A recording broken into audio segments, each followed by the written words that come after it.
Hello guys, magandang umaga.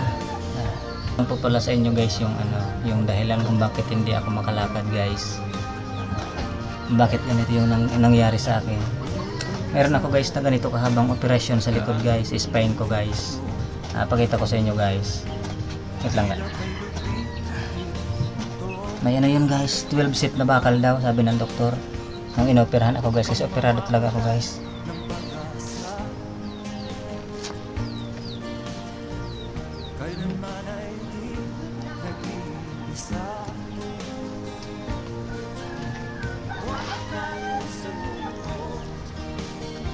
Yan guys, oh.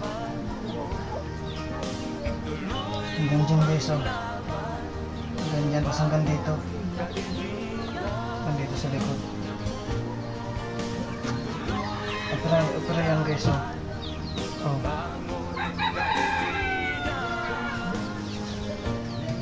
Guys. Kita nyo guys.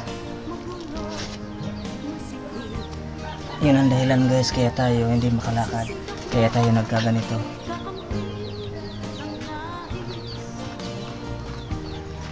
Okay lang, tuloy lang sa buhay. Sa mga katulad ko dyan na ganito yung pinagdadaanan, huwag lang mawala ng pag-asa. Palagi lang tumawag sa itaas. Alam naman natin ang lahat ng ito ay may katapusan. Magtiwala lang tayo kay Lord. Yan lang guys, bali na i-share ko lang sa inyo kasi wala lang.